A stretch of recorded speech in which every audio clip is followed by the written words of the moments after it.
இது வரைக்கும் தமிழ்நாட்டில் பாத்தீங்கன்னா ஒரு குடிக்காக தமிழ் இருக்கக்கூடிய குடிக்காக அந்த குடியின் கோரிக்கையை நிறைவேற்றுவதற்காக அந்த குடியை சேர்ந்தவர்கள் போராடி பார்த்திருப்பீங்க. அந்த குடியோட அந்த சாதியோட தலைவர்கள் போராடி பார்த்திருப்பீங்க. ஒரு தமிழ் குடியோட ஒரு சமூக ஒரு குடியோட கோரிக்கையை முன்னெடுத்து அந்த கோரிக்கையை நிறைவேற்ற ஒட்டுமொத்த தமிழ் குடியும் கூடியிருக்கிற ஒரே கூட்டம் இந்த தேனி பங்களாமேட்டில் நடக்கிற நாம் தமிழர் கூட்டம் தான். அதனாலதான் இந்த சத்தம் அங்கிட்டெல்லாம் கேட்டுக்கிட்டே இருந்துச்சு மத்தியானத்துல இருந்து.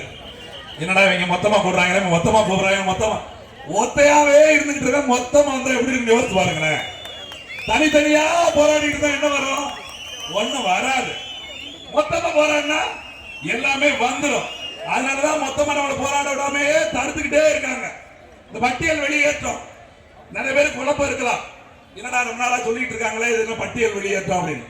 எனக்கு முன்னாடி கூட எங்க அக்கா நர்மதால இருந்து எல்லாருமே சொல்லிட்டு போயிட்டாங்க. 1936ல ஆங்கிலேயன் கணக்கெடுக்கிறான். இந்த பட்டியல் என்பது என்ன? முதல் பட்டியல்ல ஷெட்யூல் காஸ்ட் சொல்றது முட்டாள்தனம், பைத்தியக்காரன் தான் சொல்லலாம். எது பட்டியல் வந்து ஷெட்யூல் காஸ்ட் சொல்றது பைத்தியக்காரன் தாங்களா? பட்டியல் ஏன் கொண்டு வர? பட்டியல் ஒண்ணு என்ன கொண்டு வரான் அப்படின்னா எதற்கு கொண்டு வர்றான்னா அவன் பார்க்கறான், ஒவ்வொரு குடியும் பார்க்கறான். இவன் பொருளாதாரத்துல முன்னேறி இருக்கா, இவன் எல்லாம் அரசு வேலைக்கு போக ஆரம்பிச்சிட்டான், இவன் நல்ல கல்வி கற்க ஆரம்பிச்சிட்டான் அப்படின்னு எடுத்து பார்க்கும்போது ஒரு சில சமூகத்தை பார்க்கறான். இவன் கல்வி இல்லாம இருக்கான், பொருளாதாரம் இல்லாம இருக்கான், வேலை வாய்ப்பு இருக்கா அப்படின்னு நீங்க பேசுறாங்க. நம்ம தலித்து என்ன தலித்தை பிரிச்சு பாக்குறீங்க? ஒருத்தன் பட்டியல் வேணுங்கிறா, ஒருத்தன் பட்டியலுக்குள்ள இருக்கணுங்கிறா. நாம இந்தியாவுக்கு தலித்தா இருக்கணும் தெரியுமா? நம்ம ஒற்றுமையா இருந்தா தான் நம்மளை பிரிக்க முடியாது அப்படின்னு சிரிக்கிட்டு இருக்காங்க சில பேர். தெரியுமா உங்களுக்கு? யாருன்னு தெரியும்? அவங்ககிட்ட நான் ஒரு வார்த்தை கேட்கிறேன். தலைவா, இது தலைவா, இங்க பள்ளர், இது தேவேந்திர வேளாளர், இங்க பறையர், இதே மக்கள் மகாராஷ்டிரத்துல இருக்கிறான். எஸ்சி பட்டியல் வச்சிருக்கானா? அவனை கூட இடஒதுக்கீடு கொடுக்குறானா? கிடையாது. எங்க வச்சிருக்கான்? அதேஸ்ல வச்சிருக்கான். நம்ம எல்லாம் ஒண்ணு தலித்துன்னு சொன்னீங்க, போராட முடியுமா உங்களால? இந்தியா முழுக்க அந்த பட்டியல் வாங்க முடியுமா? அப்ப எதுக்கு இந்த பட்டியல ஏன் வேணும்? ஐயோ உங்களுக்கு சலுகை போயிடும். நீங்க பட்டியல் வந்து வெளியிட்டா உங்களுக்கு சலுகை இல்லாம போயிடும். வேணாங்கிற சலுகை வேண்டாம். என்ன கொடுத்தா? என்ன இடம் ஒதுக்கீடு கொடுத்தா? செருப்பு கலத்தி அடிப்பேன். எதை கொண்டு அடிப்பேன்? செருப்பு கலத்தி அடிப்பேன். நீ கொடுக்க வேண்டியது இட ஒதுக்கீடு அல்ல, இட பங்கீடு. எது? தமிழ்நாடு எனக்கு பெற வேண்டியது இட பங்கீடு. எவனை இட ஒதுக்கீடு சொல்வத முதல்ல தப்பான வார்த்தை. தமிழ் குடிகள் எத்தனை பேர் இருக்கும்? எல்லாரும் அண்ணன் சொல்றாங்க சாதிவாரி கணக்கெடுப்பு. எதற்கு சாதிவாரி கணக்கெடுப்பு எடுத்தால் யார் யார் எவ்வளவு பேர் இருக்கான்னு எடுத்தோம்னா பங்கீடு கொடுத்துடலாம். இன்னும் புரியும்படியுமா சொல்லட்டுமா? நாம ஒரு வீட்டுல 4 அண்ணன் தம்பி பிறந்தோம்னு வச்சுக்கோங்க, சொத்தை என்ன பண்ணுவோம்? பங்கு பிரிப்போம். ஒதுக்கவா செய்வோம்? ஒதுக்குறது யாரு வேலை?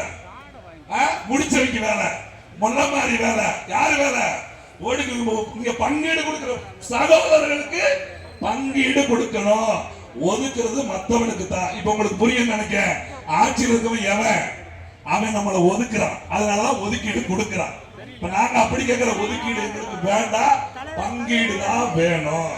இடப்பங்கீடு வேணும்னா சாதிவாரி கணக்கெடுப்பு எடுத்தல் வேண்டும். இப்ப ஒண்ணு இல்ல, இந்த பட்டியல் இருக்குல்ல, இந்த பட்டியலுக்குள்ள 3 சமூகத்தை பேசிக்கிட்டே இருக்கோம். அதே அருந்ததி சமயத்திற்கு 3% இட ஒதுக்கீடு கொடுத்திருக்காங்க.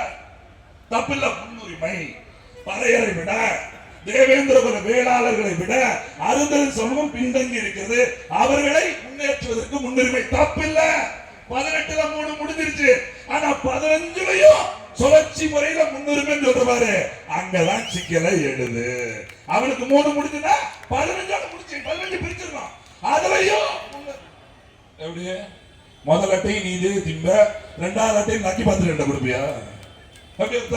இப்ப என்ன தெரியுமா? 40 வருஷம் கழிச்சு நான் முன்னுரிமைக்கு போராடணும். ஐயா என்ன எஸ்சி ஏல போட்டுக்குங்க, என்ன பீல போட்டுக்குங்க, என்ன மேல இப்படி ஒருத்தனை தாழ்த்த ஒருத்தனை ஏத்த, அப்புறம் இவனை தாழ்த்த ஒருத்தனை ஏத்த, அப்படி வேண்டாம். இங்கதான் சிக்கல் இருக்கு. எல்லா கட்சியும் 2 கோடி உறுப்பினர் சேர்க்கிறாங்க. நல்ல வேலை எங்க அண்ணன் மட்டும் சொல்லாம இருக்காரு. அடுத்த ஜனவரிக்குள்ள கட்சி ஜெயிச்சுட்டா தேர்தல்ல 2 கோடி உறுப்பினரை சேர்க்க வேண்டும். ஏற்கனவே எண்ணிக்கை ஆப்பை வைத்துள்ளோம் அப்படின்னு சொல்றேன். அவன் கட்சி தொடர்புல 2 கோடி, ஆளுங்கட்சி 1.5 கோடியை வச்சிருக்கான். இப்ப 2 கோடி சேர்த்தாங்க. ஆனா மொத்த ஜனத்தொகை எத்தனை பார்த்தா ஓட்டுக்கு 8 கோடி பேர் தான் வந்து நிக்க. அது மாதிரி எல்லா சமமும் 2 கோடி பேர் சொல்றாங்க. அதான் பிரச்சனைமா என்னவோம் எல்லா சமமும் எந்தெந்த சமமும் எத்தனை இருக்கிறதோ அதற்கேற்ப எடுத்து கொடுப்போம். இப்ப கேக்குறா உங்களை பட்டியல் இருந்து வெளியேற்றா என்ன பண்றது? ஒண்ணும் பண்ண வேண்டாம். இந்த பட்டியல்களை வச்சு என்ன கொடுத்தியோ, இந்த எஸ்சி பட்டியல்களை வச்சு என்ன கொடுத்தியோ அதையே எண்ணி என்ன பிசி பட்டியலோ எம்பிசி பட்டியலோ கொடுத்துரு. அவ்வளவுதான். நாங்க யாரோட இடத்தை பிடுங்கவும் இல்லை, யாரிடமும் எதை அள்ளிக்கொள்ளவும் இல்லை. இங்க கொடுக்கப்படுவத இந்த பட்டியல் ஏன் இந்த பட்டியல் வெளியேற்றம் புரியுதா? இழிவுதான். நீ எனக்கு போடுற பிச்சை இருக்குல்ல அதுதான் சிக்கலா இருக்குது. நீ எனக்கு இடுகிற இந்த இலவசம் இருக்குல்ல அதுதான் சிக்கலா இருக்குது. எங்கள் ஒட்டுமொத்த தமிழ் இனத்திற்கும் இந்த அரசாங்கம் விடுகிற இலவசம் இழிவுனா இவன் கொடுக்கிற இந்த இட ஒதுக்கீடு எனக்கு இழிவுதான், இந்த சலுகை எனக்கு இழிவுதான். அதனாலதான் தேவேந்திர வேளாளர் சமூகம் எங்களை பட்டியலிருந்து நீக்கி ஒரு பொதுப்பட்டியல் நீ பிசில வை எம்பிசில அதெல்லாம் பிரச்சனை இல்ல, இங்க என்ன கொடுக்குறியோ அதை எடுத்து அப்படியே கொடுத்துரு. அவ்வளவுதான். ஒண்ணுதாங்க கடைசியா யார் ஒரு பிரச்சனை எது ஒரு பிரச்சனை வந்துருச்சு வேணுங்களா வேண்டாங்களா அப்படின்னு ஒரு பிரச்சனை வந்துருச்சு.